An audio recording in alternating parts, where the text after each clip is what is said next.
Hey everyone, welcome to my channel FSO Prep. So today we are going to study a core concept about bond parameter. Bond parameter जो होता है उसमें क्या क्या included होता है? Bond length, bond angle, bond enthalpy and bond order. One by one हम इन्हें पढ़ने वाले हैं, ठीक है। सबसे पहला क्या है? Bond length. बॉन्ड लेंथ का अगर हम प्रॉपर डेफिनेशन देखें तो क्या होता है? ये एक इक्विलिब्रियम डिस्टेंस होता है between the nuclear of two bonded atom in a molecule, ठीक है। Why we choose internuclear distance only? Because internuclear distance हम इसलिए लेते हैं, न्यूक्लियस का डिस्टेंस इसलिए हम यूज़ करते हैं यहाँ पे, क्योंकि जो इलेक्ट्रॉन क्लाउड है ना वो फिक्स नहीं है, वो एक जगह से दूसरी जगह मूव कर रहा है। तो अगर हम उसका डिस्टेंस लेंगे तो वो फ्लक्चुएट होगा, ओके। तो यहाँ पे हम क्या लेंगे? इंटरन्यूक्लियर डिस्टेंस लेंगे, जो कि डिस्क्राइब करेगा बॉन्ड लेंथ को। Now what is the factor जो अफेक्ट कर रहा है हमारे बॉन्ड लेंथ को? सबसे पहला फैक्टर क्या आएगा? साइज। साइज जो है वो डायरेक्टली प्रोपोर्शनल है बॉन्ड लेंथ का। नॉर्मली अगर हम सोचें कि साइज अगर हम किसी चीज़ का बढ़ाएंगे तो उसका बॉन्ड लेंथ भी वो बढ़ेगा ही, ठीक है ना। अगर हम साइज इंक्रीज करते हैं तो उसके बीच में जो इंटरन्यूक्लियर डिस्टेंस है ना वो भी इंक्रीज होगा, और साथ में ही बॉन्ड लेंथ भी इंक्रीज होगा। Now second thing is bond order. अब जितना ज़्यादा उसका बॉन्ड ऑर्डर होगा, मतलब बॉन्ड ऑर्डर समझ लो कि जैसे नाइट्रोजन नाइट्रोजन में बॉन्डिंग होता है तो ट्रिपल बॉन्ड होते हैं, राइट। 3 होता है ना बॉन्ड ऑर्डर उसका। तो इसमें 3 अगर होगा तो ज़्यादा, मतलब उसका फोर्स ऑफ अट्रैक्शन बहुत ज़्यादा होगा, वो बहुत स्ट्रांग होगा, ठीक है। और उसका बॉन्ड लेंथ उतना ही कम होता जाएगा। तो ये हमारे इन्वर्सली प्रोपोर्शनल है। तो higher the bond order smaller will be the bond length and stronger will be the bond. Clear है? Now second one is bond angle. Bond angle क्या डिफाइन करता है? बॉन्ड एंगल जो है वो हमें एंगल बताता है बिटवीन टू ऑर्बिटल, ठीक है। 2 ऑर्बिटल जो है उसके बीच में जो हमारा एंगल बन रहा है ना उसको बताता है। अब ये कैसे हम कैसे पता करेंगे इसको? तो इसके लिए सबसे बेसिक जो होता है, हम सेंट्रल एटम जो होता है ना वो उसको चेक करते हैं, ठीक है। सेंट्रल एटम का क्या चेक करेंगे? हाइब्रिडाइजेशन। हाइब्रिडाइजेशन जैसे अगर sp3 है या sp2 है या sp है, उसके अकॉर्डिंगली हमें पता चल जाएगा, क्योंकि बॉन्ड एंगल जो होता है वो हमारे sp3 का जो होता है वो कम होता है as compared to sp। Now second thing क्या होता है? Wait a second, okay. अगर हमारा लोन पेयर हम देखते हैं, सेंट्रल एटम के पास लोन पेयर अगर ज़्यादा है तो उसका बॉन्ड एंगल कम होता है, इन्वर्सली प्रोपोर्शनल। हम ये भी चेक करते हैं। नाउ थर्ड थिंग हम ये देखते हैं कि अगर जैसे सेंट्रल एटम जो है वो डिफरेंट है लेकिन जो सराउंडिंग है वो सेम है, तो उस टाइम पे क्या होगा? वो डायरेक्टली प्रोपोर्शनल होगा। उसका इलेक्ट्रोनेगेटिविटी चेक करेंगे, मैं एग्जांपल भी बताऊंगी इसके। तो हम उसका इलेक्ट्रोनेगेटिविटी चेक करेंगे कि वो ज़्यादा है तो बॉन्ड एंगल भी उसकी ज़्यादा होगी। वहीं पे अगर हमारा सेंट्रल एटम सेम होगा और सराउंडिंग डिफरेंट होगी, उस टाइम पे क्या होगा कि बॉन्ड एंगल कम होगा, इलेक्ट्रोनेगेटिविटी ज़्यादा होगा। यहाँ पे इन्वर्सली रिलेशन देखने को मिलेगा। जैसे पहला एग्जाम्पल देखो, PS3 और NH3 है हमारे पास, ठीक है। तो इसमें हमने क्या देखा कि जो सराउंडिंग एटम है वो तो सेम है, लेकिन जो हमारा सेंट्रल एटम है वो डिफरेंट है। तो इसमें हम क्या कौन सा अप्लाई करेंगे? ये डायरेक्टली प्रोपोर्शनल वाला, मतलब अगर इलेक्ट्रोनेगेटिविटी जिसकी ज़्यादा है उसका बॉन्ड एंगल ज़्यादा है।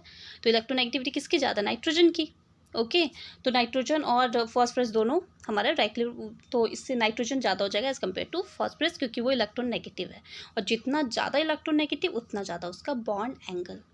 नाउ सेकेंड एग्जाम्पल क्या है? BeCl2 and BePr2। नाउ इसमें हमने देखा कि जो हमारा मेन जो सेंट्रल एटम है वो तो सेम है, ठीक है। तो अब क्या डिफरेंट है? हमारा सराउंडिंग एटम क्लोरीन है और ब्रोमीन है। इसमें हम क्या देखेंगे? इलेक्ट्रोनेगेटिविटी किसकी ज़्यादा है? क्लोरीन की ज़्यादा है। जितनी ज़्यादा क्लोरीन की इलेक्ट्रोनेगेटिविटी उतना ही कम उसका बॉन्ड एंगल होगा। क्लियर है? ये इस पे ऐसे क्वेश्चंस आते हैं जो आराम से बन जाएंगे। हमने 4 चीज़ पढ़े हैं हाइब्रिडाइजेशन में। सेंट्रल एटम के बारे में पढ़ा है कि सेंट्रल एटम के इलेक्ट्रोनेगेटिविटी चेक करेंगे या फिर उस पर लोन पेयर चेक करेंगे, तो ऐसे निकल जाएगा। नाउ अगर हम एक बार हाइब्रिडाइजेशन के बारे में पढ़ लेते हैं, क्योंकि हाइब्रिडाइजेशन हमने देखा कि sp3 जो है वो कम है sp2 से, sp2 कम है sp से। तो हाइब्रिडाइजेशन होता क्या है? हाइब्रिडाइजेशन में हम क्या करते हैं? इंटरमिक्स करते हैं, ऑर्बिटल को इंटरमिक्स करते हैं और एक नया सेट ऑफ ऑर्बिटल बनाते हैं, ओके। इसको निकालने का तरीका क्या होता है? जैसे हमें जेड फाइंड करना है, ठीक है। अगर Z4 आएगा तो sp3 होगा, Z3 आएगा तो sp2 होगा, और Z2 आएगा तो sp होगा, ठीक है। उसके अकॉर्डिंगली हमारा बॉन्ड एंगल डिसाइडेड है। जैसे sp3 का बॉन्ड एंगल होता है 109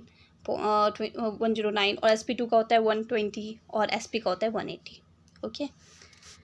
नाउ जेड निकालने का जो फॉर्मूला होता है वो क्या होता है हमारा मेन, कि जैसे हाफ, ठीक है, ब्रैकेट में नंबर ऑफ वैलेंस इलेक्ट्रॉन कितने हैं उसके पास, नेगेटिव चार्ज कितना है, माइनस पॉजिटिव चार्ज कितना है, और प्लस नंबर ऑफ मोनोवैलेंट कितने हैं। मोनोवैलेंट क्या होता है? जैसे hydrogen, fluorine, chlorine, bromine, iodine, ये कितने प्रेजेंट है अमाउंट में। जैसे हम क्वेश्चन करते हैं BF3 है हमारे पास और BCl3 है, ठीक है।